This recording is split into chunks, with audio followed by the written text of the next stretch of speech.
अगर आप यही गलती कर रहे हो ना तो नीट में सिलेक्शन भूल जाओ, क्योंकि मैंने भी एग्जैक्टली यही गलती करी थी और मेरे 3 साल बर्बाद हो गए और ये मेरा 3rd अटेम्प्ट है। तो मैं पहले पूरे दिन लेक्चर्स देखती थी और मुझे ऐसा लगता था कि भाई मैं इतना पढ़ रही हूँ तो मेरा सिलेक्शन एम्स दिल्ली में होगा, लेकिन नहीं भाई, पूरे दिन मैं लेक्चर्स देखती थी, क्वेश्चन सॉल्व करती थी नहीं, कुछ नहीं करती, ना नोट्स बनाती थी ना क्वेश्चन सॉल्व करती थी और मैं पूरे दिन बैठ के बस लेक्चर देखती रहती थी। अगर मैं टाइम ट्रेवल कर सकती तो मैं टाइम ट्रेवल करके जाती और अपने आप को एक चांटा लगाती। इस वीडियो में मैं आपको बताने वाली हूँ मेरी कुछ ऐसी मिस्टेक्स जो मैंने पिछले साल करी थी और उसकी वजह से क्या हुआ, मेरे को 3rd अटेम्प्ट लग गए, मतलब 3 ड्रॉप लग गए, लेकिन अभी भी मेरा सिलेक्शन नहीं हुआ।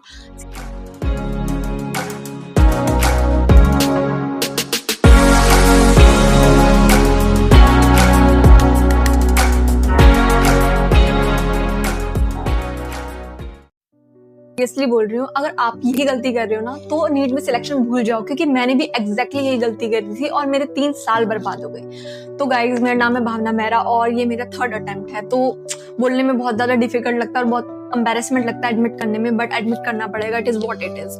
सो इस वीडियो में मैं आपको बताने वाली हूँ मेरी कुछ ऐसी मिस्टेक्स जो मैंने पिछले साल करी थी और उसकी वजह से क्या हुआ, मेरे को 3rd अटेम्प्ट लग गए, मतलब 3 ड्रॉप लग गए, लेकिन अभी भी मेरा सिलेक्शन नहीं हुआ। सीरियसली मुझे अभी भी सोच के इतना ज्यादा रिग्रेट होता है उस बारे में कि अगर मैं टाइम ट्रेवल कर सकती तो मैं टाइम ट्रेवल करके जाती और अपने आप को एक चांटा लगाती, सीरियसली। और मैं एक बात बताना भूल गई कि मेरा एक कम्युनिटी है, टेलीग्राम कम्युनिटी बनाया है, जिसके अंदर हमारे मतलब बहुत सारे नीट एस्पिरेंट हैं और वो अपना स्टडी आर्ट्स, अपने जितने भी प्लान्स हैं वो भेजते हैं और उसके अंदर हमारे एक IITian मेंटोर है जो हमें गाइड करते हैं, जो कि बहुत ज्यादा अच्छी चीज है। तो अगर आपको भी एक ऐसा कॉम्पिटिटिव एनवायरनमेंट चाहिए तो आप मेरे ग्रुप को ज्वाइन कर सकते हो और वहाँ पे बहुत ज्यादा अच्छा एनवायरनमेंट होता है, क्योंकि सारे बच्चे पढ़ रहे होते हैं तो हमें बहुत ज्यादा कॉम्पिटिटिव फील होता है और इसकी वजह से हमारी स्टडी बहुत ज्यादा बूस्ट हो जाती है। तो गाइज, अब आते हैं मेरे डिजास्टर्स पे और मैंने लिंक डिस्क्रिप्शन में डाल दिया, तो गाइज उसको जल्दी से आप जाके उसको ज्वाइन कर लो, क्योंकि अगर ऐसा कम्युनिटी मुझे पहले मिल जाता ना तो मेरी स्टोरी कुछ और होती। तो अब आते हैं मेरे डिजास्टर्स पे। तो फर्स्ट गलती जो थी, इसको सोच के मुझे इतना एम्बैरेसमेंट होता है, लाइक इतना ज्यादा अभी तक मुझे इतना एम्बैरेसमेंट होता है। लाइक मैं पहले पूरे दिन लेक्चर्स देखती थी और मुझे ऐसा लगता था कि भाई मैं इतना पढ़ रही हूँ तो मेरा सिलेक्शन एम्स दिल्ली में होगा, लेकिन नहीं भाई, पूरे दिन मैं लेक्चर्स देखती थी, क्वेश्चन सॉल्व करती थी नहीं, कुछ नहीं करती, ना नोट्स बनाती थी ना क्वेश्चन सॉल्व करती थी और मैं पूरे दिन बैठ के बस लेक्चर देखती रहती थी। मतलब इमेजिन करो, कोई बंदा पूरे दिन भर लैपटॉप के सामने बैठा हुआ है और पूरे दिन लेक्चर देख रहा है और उसको ये फील भी हो रहा है कि भाई वो बहुत ज्यादा पढ़ रहा है। लाइक मुझे इतना ज्यादा खुद पे प्राउड होता था कि मैं पूरे दिन बैठ के पढ़ रही थी, जबकि ना मैं क्वेश्चन करती थी ना ही मैं नोट्स बनाती थी। और सबसे बुरी बात है कि मैं अपने आप को एक ब्लफ में रखती थी कि भाई मैं पढ़ रही हूँ और मेरा सिलेक्शन पक्का है, और लिटरली मैंने इस गलती के चक्कर में अपने पूरे 2 साल खराब कर दिए। लाइक 2 साल, can you guys imagine, like 2 साल मैंने इस चक्कर में खराब कर दिए। पूरे दिन लेक्चर देखती थी, लाइक एक नेटफ्लिक्स की सीरीज की तरह। तो अब मेरी सेकंड मिस्टेक ये थी जिसपे मुझे और भी ज्यादा एम्बैरेसमेंट फील होता है। लाइक मैंने पूरी की पूरी अपनी प्रेपरेशन की जर्नी में एक भी मॉक नहीं दिया था। मतलब सीरियसली, कैन यू इमेजिन कि जब मैं अपना नीट का फर्स्ट अटेम्प्ट देने बैठी थी वो ही मेरा फर्स्ट मॉक था, जो कि मैंने अंडर टाइम कंडीशन दिया था और उस टाइम मेरे को इतना ज्यादा डर लगने लगा था। मतलब लाइक आप सोच सकते हो कितनी बड़ी बेवकूफी की थी, और मुझे अभी भी इतना रिग्रेट होता है सोच के कि भाई मैं ये सब क्या कर रही थी। मतलब लाइक, बट मैं सोचती तो थी उस टाइम पे कि यार टेस्ट दे दूं, लेकिन मुझे उस टाइम पे ऐसा लगता था कि मेरी प्रेपरेशन पूरी नहीं है या फिर सिलेबस पूरा नहीं हुआ या फिर मेरे को सीरियस पूरा रिवाइज नहीं है और ऐसी कंडीशन में मैं टेस्ट दूंगी तो मेरा कॉन्फिडेंस कम हो जाएगा। तो मैं डर जाती थी यार, मॉक से मुझे बहुत डर लगता था कि अगर कम नंबर आ गए तो मैं कैसे उसको झेलूंगी, कि भाई सच्चाई कैसे देखूंगी। तो उसकी वजह से मुझे ऐसा लगता था कि कॉन्फिडेंस कम हो जाएगा तो चलो नहीं देते हैं टेस्ट। और उस टाइम पे क्या हुआ कि जब मैं एक्चुअल में अपना नीट का पेपर लिख रही थी तो मुझे इतना ज्यादा डर लग रहा था, मैं इतना घबरा गई, मैंने इतनी सारी सिली मिस्टेक कर दी जिसके कोई हद नहीं है। और जब मैं अपनी OMR शीट भर रही थी तो मुझे पूरा का पूरा यकीन हो गया था कि मैं तो गई, मेरा तो नहीं होने वाला। और वो फीलिंग जो थी वो मैं बता भी नहीं सकती, इतनी बुरी फीलिंग थी मेरी। अब इसके बाद आती है मेरी थर्ड मिस्टेक, जो कि है मतलब जो कि बहुत ज्यादा कॉमन है लेकिन बहुत ज्यादा डेंजरस है, जो कि है मेरा कोई एक शेड्यूल नहीं था। लाइक मैं बिना शेड्यूल के पढ़ाई कर रही थी। लाइक कभी 6 बजे उठ के पढ़ लिया, कभी 12 बजे तक सोती रही फिर पढ़ा, कभी फिजिक्स पढ़ ली, कभी बायो उठा ली, कभी रात के 2 बजे तक पढ़ लिया। कोई शेड्यूल नहीं था मेरा, कुछ भी नहीं पता था। कभी मुझे ऐसा लगता था कि चलो 10 बजे से पढ़ लेती हूँ, फिर मुझे ऐसा लगता था चलो 11 बजे से अब स्टार्ट करूंगी, फिर ऐसा लगता था लंच के बाद पढ़ लूंगी, कोई बात नहीं, ऐसा करते करते डिनर टाइम हो जाता था और ऐसा करते करते पूरा ही दिन मेरा वेस्ट हो जाता था। फिर रात को मैं सोचती थी कोई बात नहीं, आज के दिन मैंने वेस्ट कर दिया, अब मैं कल मैं अच्छे से पढ़ूंगी, लेकिन फिर भी वही चीज रिपीट हो जाती थी और ऐसे करते करते मैं एक साइकिल में फंस गई और मुझे रियलाइज ही नहीं हो पाया कि मैंने कितना ज्यादा अपना टाइम वेस्ट कर दिया। अब ये वाली गलती बोलने में मुझे इतना ज्यादा बुरा लग रहा है क्योंकि इसने मेरी पूरी मेंटल हेल्थ खराब कर दी थी। तो मेरे साथ कुछ बच्चे थे जो प्रिपेयर कर रहे थे, तो मैं हमेशा ही उनके साथ अपने आप को कंपेयर करती रहती थी। लाइक कि उनका कोई रिवीजन हो गया तो मुझे ऐसा लगता था कि भाई मैं कितने डम हूँ, मेरा रिवीजन नहीं हुआ, मैं तो बहुत पीछे हूँ। उनका कोई चैप्टर हो गया तो मैं सोचती थी कि यार ये तो बहुत अच्छा कर रहे हैं, उनका एक चैप्टर हो गया, मेरा तो वो भी नहीं हुआ। उनके मार्क्स अच्छे आ गए तो मैं खुद को स्टूपिड समझती थी कि यार मेरे तो उनके मार्क्स अच्छे आ रहे हैं, मेरे तो वो भी नहीं आ रहे यार, सबका हो रहा है मेरा क्यों नहीं हो रहा। इतनी ज्यादा ओवर थिंकिंग, इतनी ज्यादा कम कर लिया था मैंने अपना कॉन्फिडेंस और इसी चलते मैं इतनी ज्यादा डार्क फेज में चली गई थी, इतना डिप्रेशन में रहने लगी थी। मैं दिखाती थी सबको कि हाँ ठीक है, लेकिन मैं अपने आप को इतना ज्यादा सेल्फ डाउट करती थी कि जो करने भी वाली होती थी, जो मुझसे होने वाला था, जिस चीज में मैं एक्सपर्ट थी, वो भी मुझसे नहीं हो पा रहा था। और सीरियसली इसकी वजह से मैं बहुत ज्यादा डिमोटिवेट फील होने लगी और मैं नहीं चाहती कि कभी भी किसी के साथ हो। और अब जो मैं अगली गलती बताने वाली हूँ वो तो इतनी बुरी है कि मेरा बहुत ज्यादा बुरी है, लेकिन मुझे ऑनेस्ट रहना चाहिए तो मेरे को बतानी पड़ेगी ये चीज।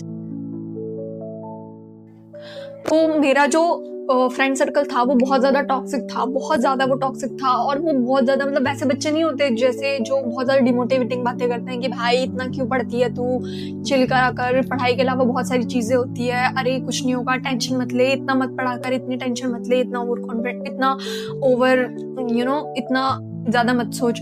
तो वो ऐसी बातें करते थे। और सबसे बड़ी चीज ऐसी थी कि मतलब वो कभी कभी मॉक देते थे और मतलब सीरियसली मॉक भी नहीं देते थे। और जब मैं मॉक देती थी तो वहां पे भी मतलब कभी एक दो बार मैंने मॉक दिया तो उसमें भी वो अगर मेरे अच्छे नंबर आ गए तो उसमें मुझे ऐसा लगता था कि भाई मेरे तो इनसे ज्यादा मार्क्स आ गए, तो मैं ओवर कॉन्फिडेंट हो जाती थी कि भाई इनसे ज्यादा मार्क्स आ गए मेरे तो सिलेक्शन पक्का है। लाइक मैं बहुत ही बेवकूफ वाली मेरी सोच थी क्योंकि वो प्रिपेयर भी नहीं करते थे, उनका दिमाग गॉसिप्स, टाइम वेस्ट और पता नहीं कहाँ में लगा रहता था। मैं उनसे अपने आप को कंपेयर करती थी और इन्हीं सब चीजों के चक्कर में मैंने अपना पूरा साल वेस्ट कर दिया।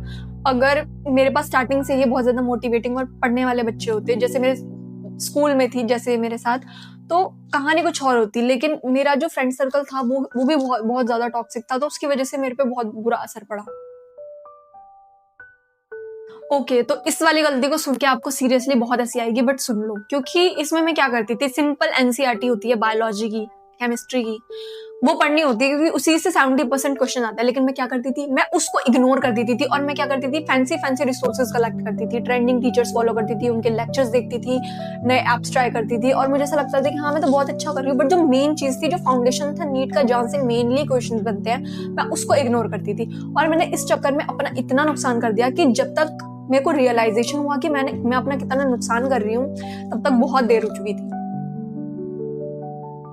तो अब आते हैं मेरी सबसे बड़ी मिस्टेक के ऊपर, जो कि था लैक ऑफ क्वेश्चन प्रैक्टिस। तो मैं इतनी बेवकूफ थी कि मैंने अपनी सबसे बड़ी गलती करी कि क्वेश्चन प्रैक्टिस ही नहीं करी। मतलब जो मेन क्वेश्चश्चन होते हैं, पीवाईक्यूज होते हैं, डिफरेंट लेवल के क्वेश्चंस होते हैं, मॉड्यूल्स थे मेरे पास, उसके क्वेश्चन तक मैंने सॉल्व नहीं किए। बेसिकली मेरा कुछ ऐसा पैटर्न था कि मेरे को कोई चैप्टर करना है, मैंने उसके लेक्चर लिए, लेक्चर लेने के बाद थोड़े बहुत नोट्स बनाए, नोट्स बनाने के बाद मुझे ऐसा लगता था कि चलो अब क्वेश्चन प्रैक्टिस करनी चाहिए। फिर मैं क्वेश्चन प्रैक्टिस करने गई, क्वेश्चन खोले, एक दो नहीं समझ में आया, नहीं बने, तो मुझे ऐसा लगता था कि यार फ्रस्ट्रेशन फील होती थी बहुत ज्यादा कि क्यों नहीं बन रही है, डिमोटिवेटेड हो जाती थी और फिर से दोबारा से लेक्चर देखने बैठ जाती थी। ये था मेरा पूरा लूप जिसके अंदर मैं फंसी हुई थी।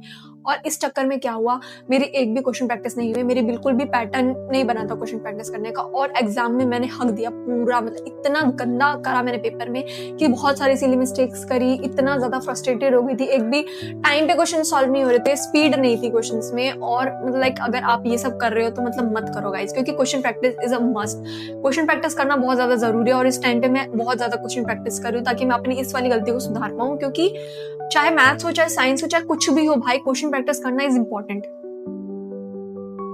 तो गाइज अब आती हूँ मैं अपनी लास्ट मिस्टेक पे, जो कि है टीचर हॉपिंग। तो मैं ऐसा करती थी कि जैसे कि मैं अभी किसी टीचर से पढ़ रही हूँ, 2 दिन बाद मुझे बोरिंग लगने लगता था, ऐसा लगता था कि नहीं किसी और टीचर से पढ़ लेती हूँ, या फिर कोई और मेरा कोई साथ में पढ़ने वाला कोई कॉम्पिटिटर या फिर कोई फ्रेंड ये सब बोल देता था कि हाँ वो टीचर बेस्ट है, तो मैं उसके पास चली जाती थी। या फिर कहीं पे मैंने यूट्यूब पे रिव्यू देख लिया कि ये वाले टीचर बेस्ट है, तो मैं उनसे पढ़ लिया। तो ऐसा होता था कि आधा चैप्टर मैंने एक टीचर से पढ़ लिया और आधा किसी और टीचर से पढ़ लिया, और इस चक्कर में क्या होता था, पूरा सिलेबस अधूरा रह जाता था और मैं इतना ज्यादा इनकंसिस्टेंट हो जाती थी और बहुत ज्यादा कंफ्यूज जाती थी। और मैंने कभी ये समझा ही नहीं कि हर टीचर के पढ़ाने का अपना एक तरीका होता है। लाइक मैंने ये सब बिल्कुल भी नहीं समझा और मेरा पूरा 1 साल टीचर शॉपिंग में चला गया, पूरा का पूरा। बट अब लाइक अगर मतलब मैंने ये गलतियां नहीं करी होती, अगर मैं ये गलतियां कर रही होती अभी भी, तो मैं इस पोजीशन में ना होती। क्योंकि कुछ मंथ पहले मुझे एक मेंटोर मिला है जिन्होंने मेरे को प्रॉपर गाइडेंस दी, मुझे मेरे गलत पैटर्न्स को दिखाया कि भाई मैं ये गलत कर रही हूँ, वो गलत कर रही हूँ, और उसको मैंने मिनिमाइज किया, उसको मैंने बहुत हद तक क्लियर करने की कोशिश की। अब मैं 300 क्वेश्चन करती हूँ पूरे दिन के, अपना एक प्रॉपर शेड्यूल है मेरा, और मैं 12 आवर्स कंप्लीट स्टडी करती हूँ रोज। और टेलीग्राम पे अपने सारे जो भी स्टडी आवर्स है और अपने जो भी मैं पढ़ती हूँ वो सब भेजती हूँ, और क्वेश्चन प्रैक्टिस भी मेरी 300 क्वेश्चन से ज्यादा होती है। तो अब ये सब कर रही हूँ मैं, और अब मुझे पहली बार लग रहा है कि हाँ भाई मैं कर सकती हूँ और मैं एक सही रास्ते पर हूँ। तो गाइस ये थी मेरी नीट की गलतियों की स्टोरी, और आप ये भी कह सकते हैं कि स्ट्रगल स्टोरी 3 साल की, या फिर failure story, whatever you want to say. और अगर आप एक्चुअली नीट क्रैक करना चाहते हो, या फिर आपको रियल एस्पिरेंट्स के साथ डिस्कस करना है, या फिर आपके पास कोई डायरेक्शन नहीं है, या फिर आपको कंसिस्टेंट रहने में प्रॉब्लम है, तो आप मेरा टेलीग्राम ज्वाइन कर सकते हो। वहाँ डिस्क्रिप्शन में लिंक है, और वहाँ पे रियली वो बहुत ज़्यादा आपको हेल्प करेगा, क्योंकि वहाँ पे बहुत ज़्यादा स्टडी वाला एनवायरनमेंट है, और आपको रियल एस्पिरेंट्स के साथ डिस्कस करने को मिलेगा, और आपको देखने को मिलेगा एक्चुअल में कि एक्चुअल कंपटीशन क्या है। और आप मुझे इंस्टाग्राम पे भी फॉलो कर सकते हो, और अगर आपको ये वीडियो अच्छा लगा तो आप लाइक कर सकते हो, शेयर कर सकते हो, सब्सक्राइब कर सकते हो। और अगर आप ये सब गलती कर रहे हो तो आप पहले कमेंट्स में मुझे बताओ कि इन सब जो भी मैंने गलतियां बताई उनमें से आप कुछ रिपीट कर रहे हो। क्योंकि गाइज पहले अपनी गलती को एडमिट करना पड़ता है, ऑनेस्टली बताना पड़ता है कि हाँ ये गलती हम कर रहे हैं, फिर जाके हम उसको करेक्ट कर सकते हैं, सॉल्व कर सकते हैं। पहले उसको एडमिट करो। और अगर आपको ऐसे वीडियोस चाहिए तो आप मेरे चैनल को फॉलो कर सकते हो फॉर द रिलेटेबल कंटेंट। तो गाइज मिलते हैं नेक्स्ट वीडियो में, तब तक आप पढ़ते रहो, कंसिस्टेंट रहो और अपने ड्रीम्स के लिए फाइट करते रहो। Bye bye guys.